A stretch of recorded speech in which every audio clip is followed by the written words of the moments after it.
Sir, ನನ್ನ ಜಯ ನಮ್ಮ ಮಂತ್ರಿಗಳು ನನ್ನ ಮೇಲೆ ವಿಶ್ವಾಸ ಇಟ್ಟು ನನ್ನ ಅಭ್ಯರ್ಥಿ ಅಂತ ಹೇಳಿದರು. ಆದರೆ ಸ್ನೇಹಿತರುಗಳಿದ್ದಾರಲ್ಲ, ಸ್ನೇಹಿತರುಗಳು ನನ್ನ ಬೆನ್ನಗಲಾಗಿ ನಿಂತು ನನಗೆ ಸಹಾಯ ಮಾಡೋದು.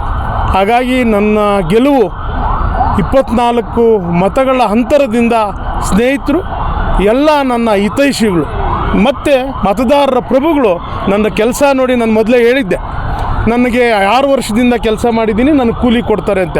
ಅದೇ ರೀತಿ ನನಗೆ ಕೂಲಿ ಕೊಟ್ಟಿದ್ದಾರೆ ಅಂತ ಅವರಿಗೆ ಕೃತಜ್ಞತೆ ಹೇಳ್ತೀನಿ. ಡೆಲಿಗೇಟ್ಸ್ ಮಹಾಪ್ರಭುಗಳಿಗೆ, ಏನು ಮತದಾರಗಳಿಗೆ, ಅವರಿಗೆ ಚಿರುಋಣಿಯಾಗಿ ನನಗೆ ಏನು 54 ಜನ ನನ್ನ ಪರವಾಗಿ ಮತ ಕೊಟ್ಟಿದ್ದಾರೆ, ಅವರಿಗೆ ಚಿರುಋಣಿಯಾಗಿ ನನ್ನ ದಯೆ ಏನು ಅಂದರೆ, ಅವರ ಏನೇ ಕೆಲಸ ಕಾರ್ಯಗಳಿದ್ದರು ನಾನು 24 ಅವರು ನಾನು ಫೋನು ಸ್ವಿಚ್ ಆಫ್ ಮಾಡೋದಿಲ್ಲ.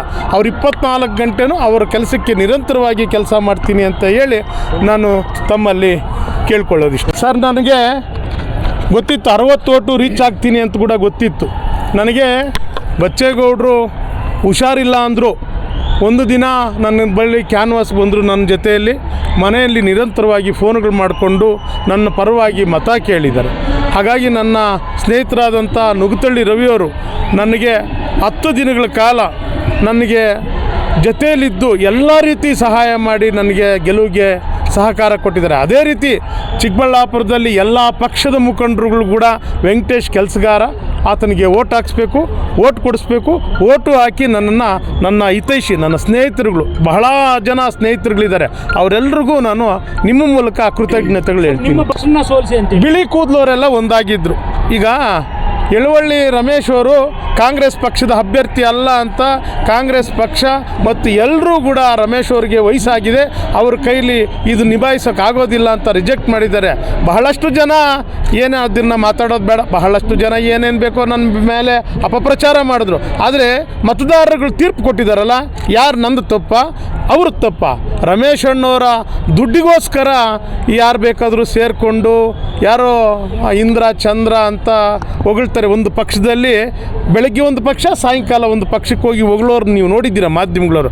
ಇಂಥವ್ರು ಖಾಲಿ ಡಬ್ಬಗಳು ಸೌಂಡ್ ಮಾಡ್ತೇ ಹೊರತು ತುಂಬಿದ ಡಬ್ಬಗಳು ಯಾವುದೂ ಸೌಂಡ್ ಮಾಡಿಲ್ಲ. ಎಲ್ಲ ಅವರು ನನ್ನ ಆಪೋಸಿಟ್ ಕ್ಯಾಂಡಿಡೇಟ್ ಜೊತೆಯಲ್ಲಿ ಇದ್ದವರೆಲ್ಲ ಖಾಲಿ ಡಬ್ಬಗಳು ಅಂತ ನಾನು ಇವತ್ತು ಇಷ್ಟು ದಿನ ಯಾಕೆ ಹೇಳಲಿಲ್ಲ ಅಂದರೆ 1ನೇ ತಾರೀಕು ಅವ್ರಿಗೆ ಉತ್ತರ ಕೊಡಬೇಕು ಅಂತ ನಾನು ಕಾದಿದ್ದೆ. ಬಹಳಷ್ಟು ಜನ ಖಾಲಿ ಡಬ್ಬಗಳು ಸೌಂಡ್ ಮಾಡಿದ್ರೆ ಹೊರತು ಏನು ಮತದಾರರು ಬಹಳ ಗೌಪ್ಯವಾಗಿ ನನಗೆ ಮತ ಚಲಾಯಿಸಿದ್ದಾರೆ. ಹಾಗಾಗಿ ರಮೇಶ್ ಅಣ್ಣವ್ರಿಗೆ ಮೂರು ಪೋಸ್ಟ್ ಇದೆ ಅಂತ ನಾನು ಅವತ್ತಿಂದ ಹೇಳ್ಕೊಂಬಂದಿದ್ದೆ. ಹಾಗಾಗಿ ಜನ ರಿಜೆಕ್ಟ್ ಮಾಡಿದ್ದಾರೆ. ಈಗ ನನ್ನನ್ನು ನೋಡ್ತಿರಲ್ಲ, ಪಾಂಪ್ಲೇಟಲ್ಲಿ ನೀವು ಹೇಳಿದ್ರಿ BJP ಜೊತೆ ಹೋಗ್ಬಿಡ್ತಾರೆ ಕ್ಯಾಂಡಿಡೇಟ್ ಆಗ್ಬಿಟ್ಟು ಅಂತ. ಪಾಂಪ್ಲೇಟಲ್ಲಿ ಯಾರು ಫೋಟೋ ಹಾಕ್ಕೊಂಬಂದೆ ನಾನು? ಯಾರು ಲೀಡರ್ಗಳು ಫೋಟೋ ಹಾಕ್ಕೊಂಬಂದರೆ ಕಾಂಗ್ರೆಸ್ ಪಕ್ಷದ ಮುಖಂಡರುಗಳು ಫೋಟೋ ಹಾಕ್ಕೊಳ್ತಾನೆ ನಾನು ಚುನಾವಣೆ ಮಾಡಿದ್ದು. ಅಲ್ಲಿಗೇನು ಅರ್ಜಿ ಹಾಕೋವರೆಗೂ ಒಂಥರ ಇತ್ತು, ಪಾಂಪ್ಲೇಟ್ ಹೊಡ್ಸೋವರೆಗೂ ಒಂಥರ ಇತ್ತು. ಪಾಂಪ್ಲೇಟ್ ಹೊಡಿಸಿ ಕಾಂಗ್ರೆಸ್ ಮುಖಂಡರಿಗೆ ಫೋಟೋ ಹಾಕಿದ್ಮೇಲೆ ಅದೆಲ್ಲ ಹೊರಟೋಯ್ತಲ್ಲ ಗಾಳಿಗೆ.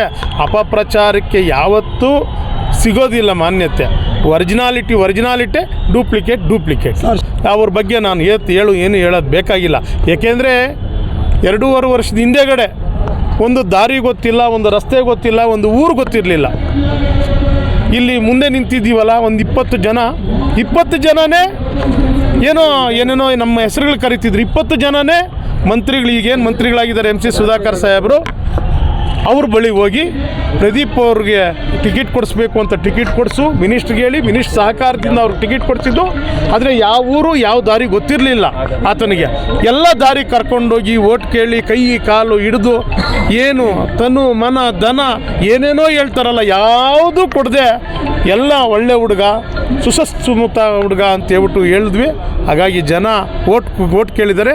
ಇವತ್ತು ನನ್ನ ವಿರುದ್ಧವಾಗಿ ಕ್ಯಾಂಪೇನ್ ಮಾಡಿದ್ದಾರೆ, ಹೈಜಾಕ್ ಮಾಡ್ಕೊಂಡು ಹೋಗಿದ್ದಾರೆ. ಕೋಲಾರದಲ್ಲಿ ಎತ್ಕೊಂಡೋಗಿ ಡೆಲಿಗೇಟ್ ನಿಟ್ಟರು. ಎಷ್ಟು ಜನ ಡೆಲಿಗೇಟ್ ನಿಟ್ಟರು? ಇವತ್ತು ಉತ್ತರ ಏನು ಕೊಟ್ಟಿದ್ದಾರೆ? ಬನ್ನಿ ವೆಂಕಟೇಶ್ ಕೆಲಸಗಾರರಿಗೆ ಕೂಲಿ ಕೊಡಬೇಕು ಅಂತ ಕೂಲಿ ಕೊಟ್ಟಿದ್ದಾರೆ.